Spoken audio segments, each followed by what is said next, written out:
So hello students, आज हम discuss करने वाले हमारे इकोनॉमिक्स का चैप्टर थर्ड, जिसमें हम डिस्कस करेंगे नेशनल इनकम के न्यूमेरिकल। तो चलिए शुरू करते हैं। मेरा नाम है रविकेश श्रॉफ और आप देख रहे हैं आईटी क्लासेस की 95 प्लस सीरीज।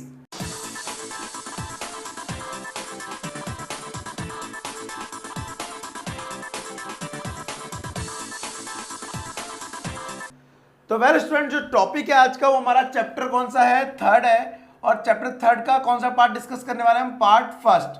अब इसमें अंदर क्या डिस्कस करेंगे? इसके अंदर आज बेसिकली हम डिस्कस करेंगे हमारा नेशनल इनकम का प्रोडक्ट मेथड। लेकिन उससे पहले आपको बता दूं कि नेशनल इनकम में कितने मेथड हैं। तो जब हम नेशनल इनकम निकालेंगे, देश की राष्ट्रीय आय निकालेंगे, national income, so in that case आपको करना क्या है? There are 3 methods. First is income, but मैं ले लेता हूं अभी कौन सा? Product method. It is also known as value added method. Second is income method, ठीक है, income method. And next one is यहां पर आ जाएगा आपका कौन सा? Expenditure method. Expenditure method. बात करें अगर इसकी, इसको हिंदी में कहते हैं उत्पाद विधि, means product, income method, and next is expenditure method. ठीक है, तो सबसे पहले हम जो समझेंगे वो ये वाली मेथड समझेंगे। प्रोडक्ट मेथड मीन्स उत्पाद विधि, उसके बाद आय, और उसके बाद व्यय विधि मीन्स एक्सपेंडिचर मेथड। तो प्रोडक्ट मेथड को यहां पर value added method, value added method भी कहा जाता है। एडिड मेथड मीन्स हिंदी में कहेंगे यहां पर मूल्य वृद्धि। ठीक है, तो चलिए समझते हैं आज का हमारा टॉपिक कि ये मेथड से कैसे न्यूमेरिकल निकाल सकते हैं। पहले इसको मैं मिटा लेता हूं। चलिए अब देखिए, यहां पर आगे समझने से पहले समझ लीजिए कि प्रोडक्ट मेथड से कैसे नेशनल इनकम निकालते हैं। यहां पर नेशनल इनकम निकालने का मतलब है कि देश की टोटल इनकम प्रोडक्ट के प्राइस को ऐड करके निकाल लो। प्रोडक्ट के प्राइस को ऐड करके निकाल लो। जैसे एग्जांपल के लिए सबसे पहले गेहूं को हमने क्या करा? बनाया। गेहूं को सेल करा 5 रुपए के हिसाब से, और उसका बन गया आटा, फ्लोर बन गया, वो हमने 10 रुपए के हिसाब से सेल करा। उसको हमने एक बिस्किट कंपनी को दे दिया, उसने उसे सेल करा कितने के हिसाब से? 20 रुपए के हिसाब से। अब आटा, सॉरी, गेहूं, आटा और बिस्किट, इसका 5 रुपये प्राइस है, इसका 10 प्राइस है, इसका 20। तो अगर हमें देश की नेशनल इनकम निकालनी है तो 5 रुपए का तो उसने बेचा है, 10 का इसने बेचा है, 20 का इसने बेचा है, कितना हो गया? 35। ऐसे देश की टोटल इनकम निकल आएगी। लेकिन जो इनकम निकली है ये क्या है? गलत निकली है। रीजन क्या हुआ? क्योंकि हमने तीनों के प्राइस को ऐड कर लिया, लेकिन ऐड तो तीनों का करना चाहिए। लेकिन प्रॉब्लम यहाँ पे ये आ रही है कि जब मैंने 5 ऐड करा, सही बात है, लेकिन जब मैंने 10 ऐड करा तो 10 वाले ने इससे 5 रुपए में खरीदा था, तो तब उसने 10 का बेचा है, तो कहीं ना कहीं ये वाले प्राइस इसके अंदर दोबारा ऐड हो गए। फिर बिस्किट कंपनी ने जब आटा खरीदा तो 10 रुपए का खरीदा था और 20 रुपए का बेचा बिस्किट बना के, तो कहीं ना कहीं जब उसको हमने 20 रुपए ले लिया तो इसके 10 रुपए इसमें ऑलरेडी एड था, वो भी डबल काउंट हो गए।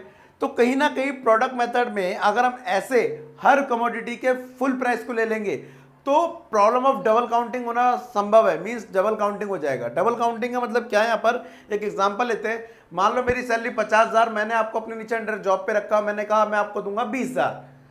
कहां से? अपने 50,000 में से।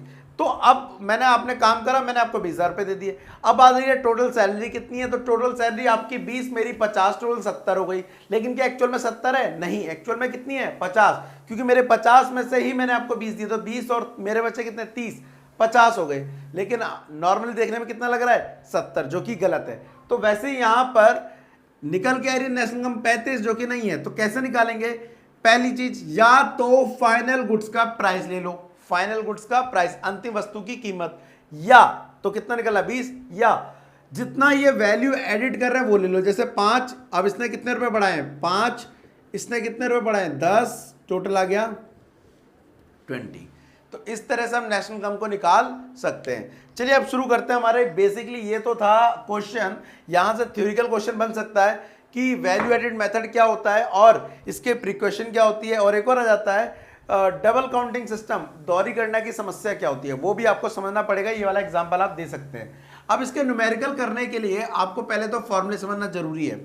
फॉर्मूले में क्या है? देखिए, सबसे पहले हमें निकालनी होती है सेल। ठीक है, सेल निकालने का फॉर्मूला होता है प्राइस इंटू क्वांटिटी।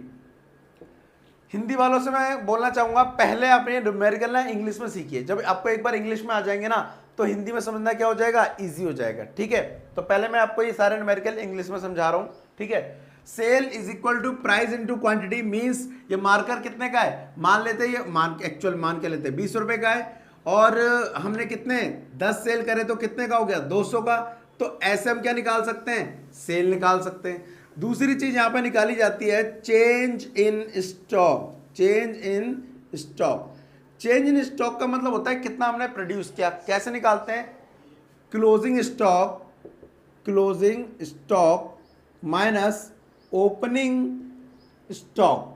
ठीक है, कैसे निकालते हैं, closing stock minus opening stock करके हम ये वाला काम निकालते हैं। यहां पर ये वाला काम ऐसे करेंगे। तो मान लेते हैं हमारा क्लोजिंग स्टॉक है 20 और ओपनिंग स्टॉक है 10, तो कितना आ जाएगा, 10 आ जाएगा। ये आ गया हमारा चेंज इन स्टॉक। अब आपकी बात करूं तो मैं यहां पर एक चीज निकालनी पड़ती है, value of output. Value of output, तो वैल्यू ऑफ आउटपुट निकालने का फॉर्मूला होता है sale plus change in stock. Change in stock को डेल्टा एस से भी शो किया जाता है। डेल्टा मतलब ये ट्राइंगल का शेप और एस मतलब स्टॉक। तो sale plus change in stock, एक तो ये फॉर्मूला आपको याद रखना है। जो हमने दो चीज ऊपर निकाली, सेल और चेंज इन स्टॉक, उन दोनों को जोड़ दो तो पता पड़ जाएगा कि हमने एक्चुअल में कितना प्रोडक्शन किया। ठीक है, वैल्यू ऑफ आउटपुट, बने हुए आउटपुट की वैल्यू। एंड लास्ट चीज हम निकालेंगे यहां पर value added. Value added, value added को ऑल्सो बोलते हैं GVA एट MP। G मतलब ग्रॉस, VA मतलब वैल्यू एडेड और MP मतलब मार्केट प्राइस।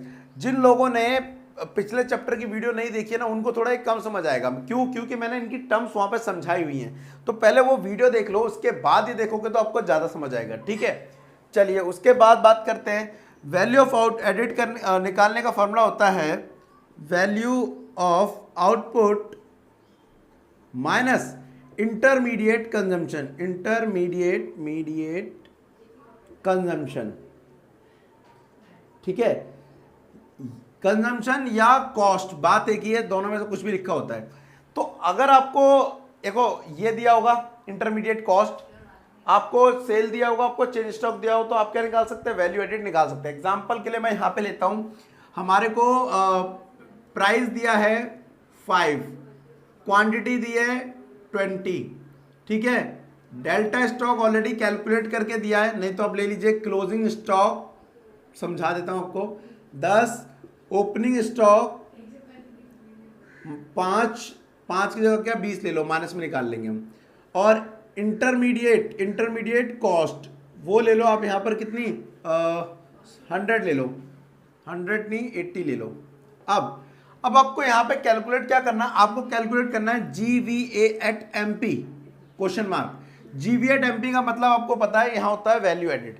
तो चलिए देखिए, अब फॉर्मूला ये है मेरे सामने, मैं अप्लाई करता हूं यहां पर।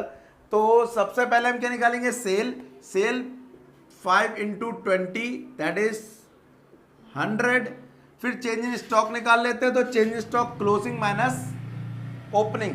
ठीक है, closing stock 10, opening stock 20, it's -10। जी हाँ, चेंज इन स्टॉक माइनस में भी आ सकता है, कोई दिक्कत वाली बात नहीं है। अब वैल्यू ऑफ आउटपुट निकाल लेते हैं, तो sale plus change in stock, sale कितनी थी हमारी निकली है 100 और चेंज इन स्टॉक -10, तो ये निकलेगा 90। होते हैं कुछ लोग परेशान हो रहे ज़्यादा ही, कोई दिक्कत नहीं है, बाइक चलाने दो ना, हम पढ़ते हैं अपना टॉपिक। ठीक है, चलो सेल मैंने बता दिया आपको कितनी निकली है 100 और चेंज स्टॉक -10, टोटल कितना हो गया 90। ये आ गया हमारा वैल्यू ऑफ आउटपुट। नाउ हमें निकालना था GVA at MP, so we know that value of output निकला है 90 एंड इंटरमीडिएट कंजम्पशन या कॉस्ट क्वेश्चन में गिवन है 80, तो आंसर कितना निकला 10। ये निकल गया हमारा GVA at MP। GVA at MP ये आपसे शायद कर लिया होगा, तो मैं मिटा देता हूं। अब मैं आपको एक चीज और बता दूं, हमने निकाल लिया GVA एट MP, कभी कभार आपको निकालना पड़ता है NVA एट FC, और हमने क्या निकाल लिया GVA एट MP, ये वैल्यू एड निकाल ली है। अब मान लो हमें निकालना है NVA एट FC, ठीक है, तो G को क्या बनाना है, N बनाना है, तो ग्रॉस को नेट बनाने के लिए क्या करते हैं, माइनस डेप करते हैं। VA का VA रहेगा नो चेंज, MP को बनाना है FC, तो -NIT। ठीक है, या अगर आपको कभी ये गिवन हो और आपको कन्वर्ट करना हो इसमें, तो जो कन्वर्ट करना है वो डेबिट साइड बोल रहा हूँ, अकाउंट पढ़ाने लग गया, लेफ्ट साइड पे रखिए GV8 MP, और यहाँ पे हमें गिवन क्या है पहले से, NV8 FC। तो N को अगर G बनाना है तो डेब क्या हो जाएगा प्लस, और FC को MP बनाना है तो माइनस प्लस NIT। ठीक है, सो इस तरह से आप कन्वर्ट करके इसके न्यूमेरिकल भी कर सकते हैं, तो आपको समझ आ जाएगा कि सर कैसे करना है, क्या करना है। वेल इससे रिलेटेड अगर आपको जो भी न्यूमेरिकल है वो मैं लास्ट में 2-3 क्वेश्चन और कराऊंगा। इसके बाद मैं आपको कराऊंगा इनकम मेथड, उसके बाद एक्सपेंडिचर मेथड, उसके बाद एक पोर्शन में आपके न्यूमेरिकल लूंगा, न्यूमेरिकल मैं आपसे पूछूंगा जो आपको करवाने होंगे। ठीक है, तो हम उसकी एक सेपरेट वीडियो बना लेंगे। तो वेल आज के लिए इतना ही। इससे रिलेटेड आपको पहले क्या करना है, सारे फॉर्मूले याद करने हैं किसके, प्रोडक्ट मेथड के, मींस वैल्यू एडेड मेथड के। अगर वो याद हो जाएंगे तो जब मैं न्यूमेरिकल कराऊंगा तो क्लास में भी और कोचिंग में भी और यहाँ भी आपको समझ आएंगे। तो आज के लिए thank you, tata and bye bye.